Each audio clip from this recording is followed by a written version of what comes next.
बिस्मिल्लाहिर्रहमानिर्रहीम। अस्सलाम वालेकुम दोस्तों, परवेज़ राजपर तव्हांजी ख़िदमत में हाज़िर आहे।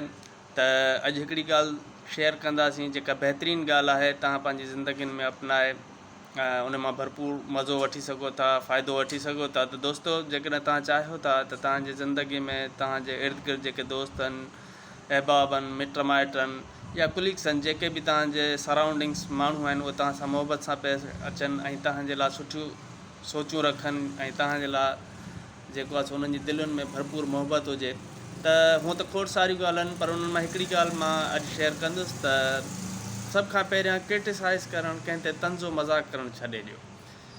इहा हिकिड़ी बैड हैबिट आहे जेका अक्सर मोस्ट ऑफ द टाइम असां सभिनी में हूंदी आहे।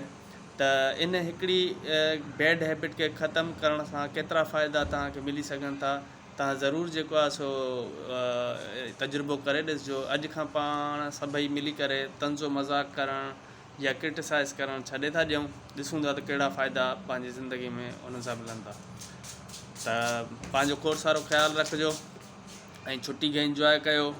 मां बि पंहिंजे ही मुंहिंजा फ्रेंड्स बि आहिनि, इहे मुंहिंजा जेको आहे सो जिगर बि आहिनि, मां हिननि सां मज़ो करे रहियो आहियां लाइफ में। तव्हां बि पंहिंजनि इर्द गिर्द प्यारु करण वारनि सां मज़ो कयो, इंजॉय कयो ऐं लम्हनि खे भरपूर अंदाज़ सां गुज़ारियो। त अल्लाह हाफ़िज़। तव्हां कुझु चवणु चाहींदो? पोइ चओ अल्लाह हाफ़िज़।